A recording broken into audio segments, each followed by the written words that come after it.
Buenos días, John Jairo. Muchas gracias por tu invitación a participar de este trabajo que están realizando con tus compañeros.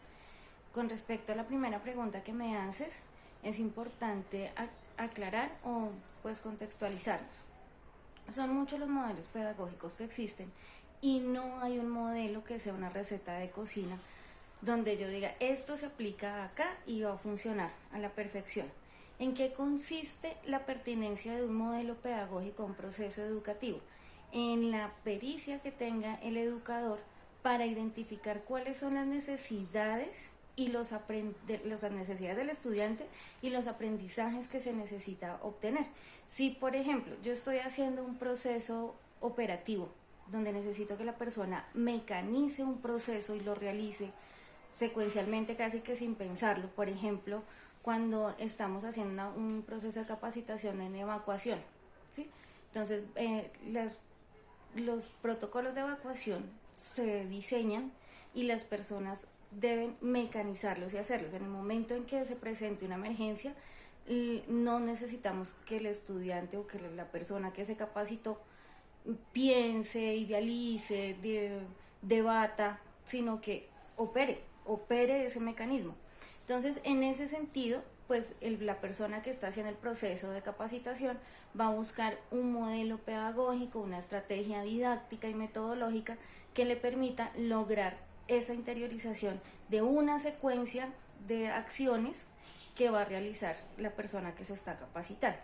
Por otra parte, están los procesos metacognitivos, es decir, yo necesito que la persona aprenda el proceso, pero también que entienda el por qué, el para qué, el cómo, dónde, cuándo, ¿sí? Que relacione esos conocimientos para poderlos poner en función de algo. Un ejemplo, estamos hablando con el árbitro. El árbitro de fútbol debe saber de fútbol, debe conocer, debe saber jugar fútbol, ¿sí? Porque de esa manera su labor no se va a limitar a que este es el reglamento, esto es lo que voy a mirar y simplemente cumplo o no cumplo con esas funciones, con esas penalizaciones que le voy a poner a los jugadores, sino que cuando el árbitro de fútbol conoce el fútbol, sabe jugar fútbol y es un apasionado del fútbol, él va a identificar los lugares donde es más posible que se cometa o no una infracción y las razones por las cuales se va a cometer esa infracción, ¿sí? En donde es más fácil que un jugador emocionado meta la mano. Yo no soy experta en fútbol, pero me parece que este es un ejemplo concreto. El árbitro no está para definir si esas reglas de juego son pertinentes o no, si van a afectar la moralidad de los jugadores, si en el aspecto espiritual eso no es válido la regla de juego. Él mira cuáles son las reglas del juego, mira en dónde se van a cometer esas faltas y cuáles son las sanciones que competen a esas faltas, pero para eso tiene que entender cómo funciona, tiene que entender las reglas del juego. Entonces, en el proceso que ustedes están realizando, que es un proceso de formación para servidores públicos, no se precisa solamente de que se conozcan las normatividades, los protocolos, los manuales de funciones, sino que se entienda cuáles son los procesos y por qué se desarrollan de esa manera, dónde se va a encontrar uno con la dificultad del usuario. Recordemos que somos servidores públicos, es decir, que nuestro trato va a ser con el público y muchas veces vamos a tener que entender muy bien nosotros cuáles son esas reglas de juego, ese arbitraje que nosotros vamos a hacer para poder mirar cuál es la forma más adecuada de intervenir, cuál es la forma más adecuada de asesorar o de prestar nuestros servicios en el campo del servicio público. Ahora, el constructivismo, ¿qué le va a aportar a este proceso de formación? El constructivismo se basa en las teorías de Piaget, de Vygotsky y de Husserl.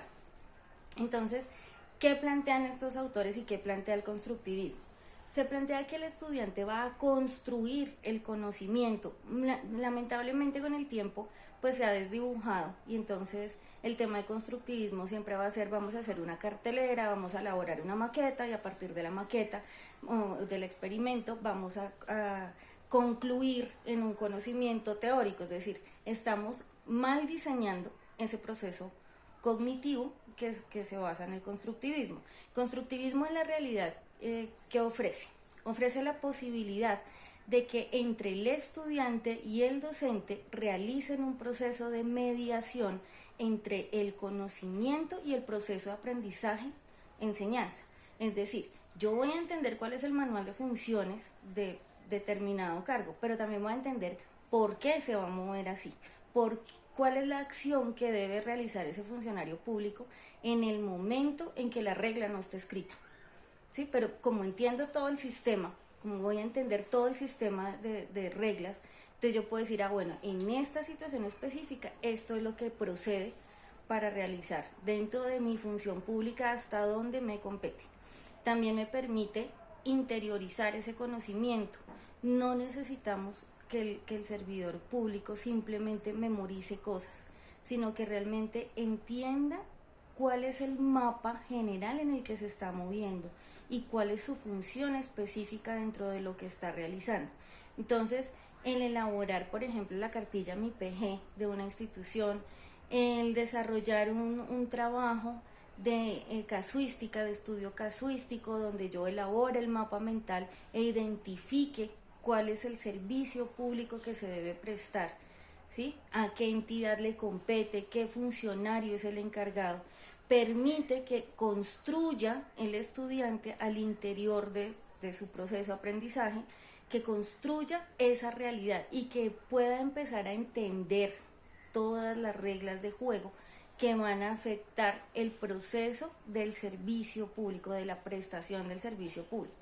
Ahora, tanto el constructivismo como la función pública se han desdibujado. Entonces, muchas veces el profesor quiere ser muy diligente y entonces nos va a pedir cosas que pues no son constructivismo aplicado de la mejor manera. Entonces, vamos a hacer una maqueta de la alcaldía del municipio tal, y a partir de esa maqueta del municipio entonces vamos a decir cuáles son las dependencias, cuáles son los funcionarios, a qué rama del poder corresponde esa entidad, pero pues realmente la maqueta no me está permitiendo interiorizar ese conocimiento. ¿Qué sería mejor? Vámonos y organicemos el organigrama, armemos nosotros el organigrama, porque no estoy haciendo una maqueta, pero estoy entendiendo cómo funciona esa alcaldía. Vámonos al hospital X, ¿sí? Y vamos a mirar cuáles son los procesos de enrutamiento, ¿sí?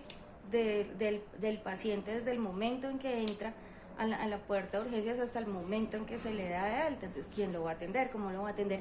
Empezar a mirar todo ese proceso y sentarme como estudiante a realizar la cartilla me permite entrar a debatir, me permite entrar a decirle, profe, ¿y qué pasa cuando este usuario no está afiliado?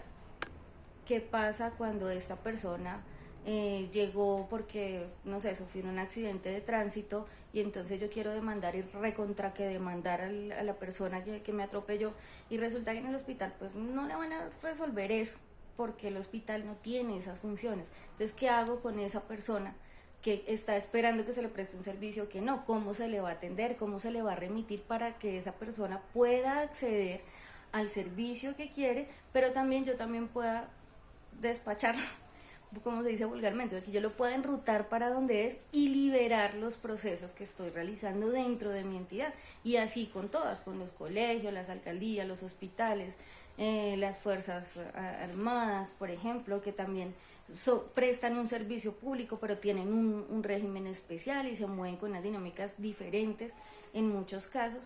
Entonces creo que el aporte que hace el constructivismo es ese, permitir que se construya el conocimiento mediado por el conocimiento previo que ya tiene el profesor y el estudiante, para poder realizar un aprendizaje real y una interiorización real que permita poner en práctica todas las teorías, todos esos normativas y esos códigos, porque la administración pública pues finalmente es un paquete grandísimo de muchas normatividades, ¿sí? Entonces no podemos deshumanizar la labor que se realiza dentro de estos procesos de la función pública, simplemente porque nunca interiorizamos, porque nunca nos pudimos poner en el papel del usuario, en la necesidad del usuario.